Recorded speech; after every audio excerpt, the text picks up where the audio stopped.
என்னடா போன வீடியோவில் ஏதோ மீட்டர் பெட்டியில் கவர்மெண்ட் ஆப் வச்சிருக்கு அப்படி இப்படின்னு சொன்னீங்க, எங்களுக்கு தெரியாது, அப்படி என்னடா சொல்ல போகிறா அப்படின்னு நீங்கள் கேட்கலாம். ஏன்னா எனக்கு கொஞ்சம் அறிவு கம்மி தான். எனக்கு இப்போ தான் சில விஷயங்கள் தெரிய ஆரம்பிச்சிருச்சு. என்ன மாதிரி சில நண்பர்கள் இருப்பீங்க, ஸோ அவங்களுக்காண்டி தான்.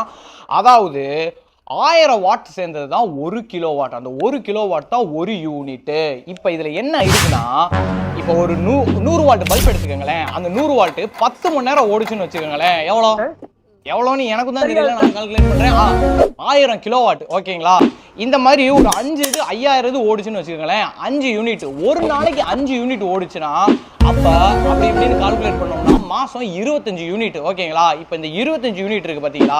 இப்போ கவர்மெண்ட்டுக்குள்ளே நம்ம போகும்போது அவங்க ஒரு ஆர்டர் வச்சுருப்பாங்க. 100 யூனிட் ஒன்றா நீ காசு கட்ட தேவையில்லடா அப்படின்னு சொல்லுவாங்க. ஆனால் அந்த 101வது யூனிட் போகும் பார்த்தீங்களா, அதுலேருந்து நீ 1 ரூபா கட்டணும். அந்த 150லேருந்து 200 யூனிட்டுக்குள்ளே வச்சுன்னா 2 ரூபா கட்டணும். ஒரு யூனிட்டுக்கு 2 ரூபா கட்டணும். இந்த 200லேருந்து 300 போச்சுன்னா 3 ரூபா கட்டணும். இதில் என்னடா இருக்குது அப்படின்னு நீங்கள் கேட்பீங்க. அதாவது இப்போ உங்களுக்கு 300 யூனிட் ஓடி இருக்குன்னு வச்சுக்கோங்களேன்.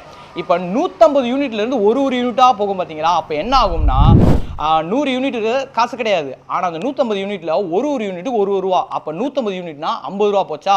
அந்த காசையும் எடுத்துக்குவாங்க. அதுக்கு அடுத்து 150லேருந்து 200 யூனிட் ஓடும் பார்த்தீங்களா? அதில் ஒரு யூனிட்டு 2 ரூபா மாறும் பார்த்தீங்களா? அப்போ அந்த 50 ரூபாயும் உங்கள்கிட்ட எடுத்துக்குவாங்க. அதுக்கடுத்து இந்த 200 ரூபா போகும்போது உங்களுக்கு வந்து 2 ரூபாயை எடுத்துக்குவாங்க. இப்போ நான் சொல்கிறது உங்களுக்கு புரியாமல் இருக்கலாம். ஆக்சுவலி வந்து இது நீங்கள் ரிவர்ஸ் பண்ணி பார்த்தீங்கன்னா உங்களுக்கு கரெக்டாக புரியுங்க. இதுதான், இது நிறைய பேருக்கு தெரிஞ்சிருக்கும். எனக்கு இப்போ தான் தெரிஞ்சுங்க.